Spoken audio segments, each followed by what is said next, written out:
Bismillahirrahmanirrahim. Assalamualaikum warahmatullahi wabarakatuh. Alhamdulillah kita bertemu kembali ya di pembelajaran fisika kelas 11. Hari ini kita akan belajar tentang optik, atau lebih tepatnya optik geometri.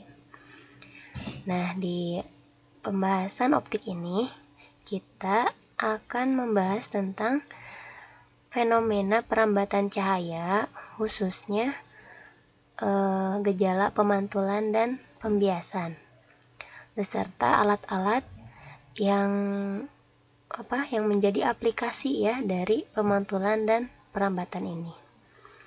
Coba ada yang tahu aplikasi cahaya, aplikasi yang ada di kehidupan sehari-hari yang membahas tentang pemantulan apa? Yang membahas tentang pemantulan adalah cermin. Oke, ada cermin ya, dan yang pembiasan itu diaplikasikan pada alat lensa. Nah, ini peta konsep dari optik geometri ya. Yang dibahas adalah pemantulan dan pembiasan cahaya serta alat-alat optik yang bekerja pada kedua fenomena ini. Cermin pada pemantulan cahaya, alat yang digunakan adalah cermin. Jenis-jenis cermin ada cermin datar, cermin cekung, dan cermin cembung. Sedangkan pembiasan cahaya itu dibagi menjadi pembiasan pada bidang datar, pada permukaan lengkung, dan pada prisma. Pembiasan pada permukaan lengkung itu diaplikasikan pada lensa yang terbagi menjadi lensa cembung, lensa cekung, dan susunan lensa gabungan ya. Kemudian alat-alat optik yang dibahas ada mata dan kacamata, lup, mikroskop, dan teropong. Mari kita bahas ya satu persatu. Yang pertama kita akan ke pemantulan terlebih dahulu ya. Di pemantulan ini terdapat beberapa aturan atau yang disebut dengan hukum pemantulan dikeluarkan oleh Snellius. Ya, Snellius. Secara garis besar bahwa pemantulan itu dibagi menjadi dua, ada pemantulan teratur dan pemantulan baur atau diffuse. Di pembahasan optik geometri kita akan membahas tentang pemantulan yang teratur ya, karena terjadi pada cermin. Nah, aturannya bahwa besar sudut datang sama dengan sudut pantul. Ini gambarnya kayak gini. Sudut datang akan sama dengan sudut pantul ya.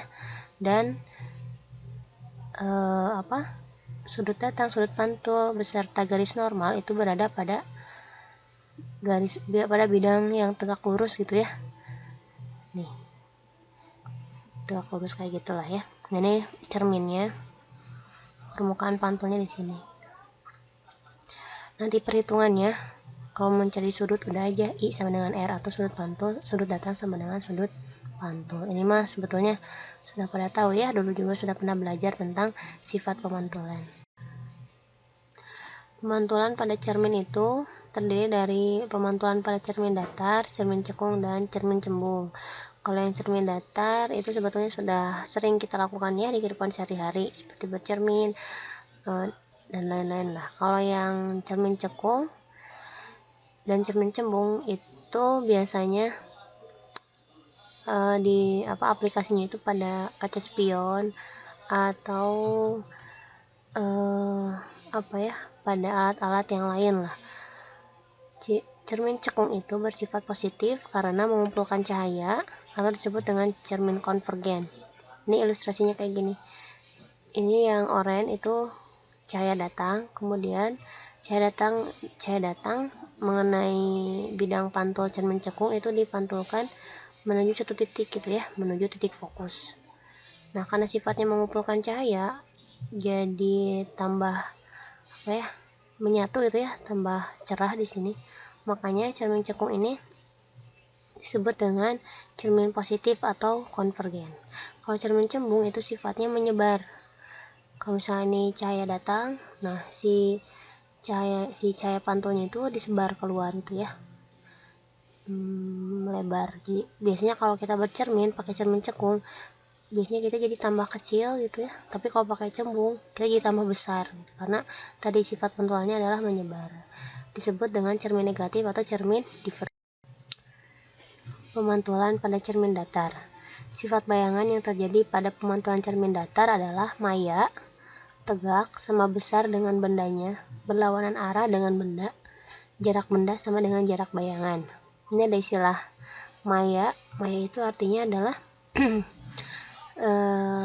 tidak nyata ya, alias dibentuk oleh perpanjangan sinar.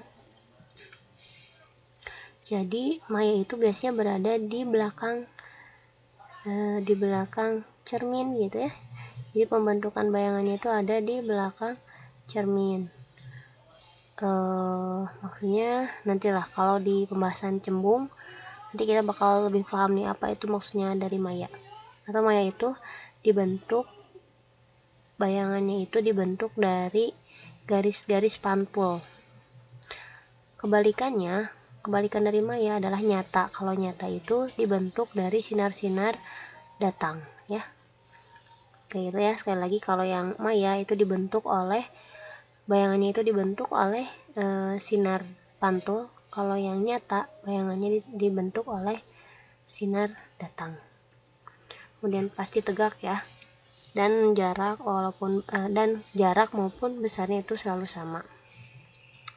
Nah, kita bisa bercermin seluruh badan kita, tapi tidak usah menggunakan cermin yang sebesar badan kita ya. Ada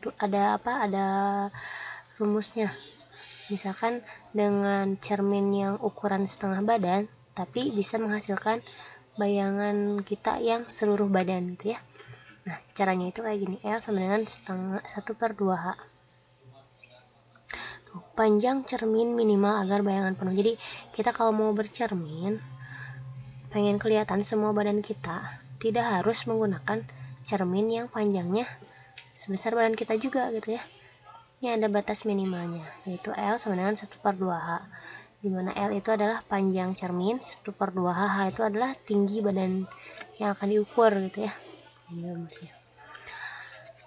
Jumlah bayangan dua cermin yang membentuk sudut. Nah, misalnya ini ada cermin, ada 2 buah cermin disusun gitu ya. Terus kita bercermin, kan coba deh kalian praktekin di rumah ya. Ada 2 cermin, terus si cerminnya itu dibikin menyudut gitu, bebas sudutnya mau berapapun. Kadang kita melihat di bayangannya itu ada banyak bayangan, bukan hanya 1, 2, tapi kadang ada banyak gitu ya. Nah, berapa jumlah bayangan yang terbentuk itu bisa pakai yang ini nih. Ini untuk yang genap, sudutnya ini yang ganjil. Ya, coba kalian praktekin deh. 2 cermin menyudut gitu ya. Terus kalian hitung ada berapa bayangannya.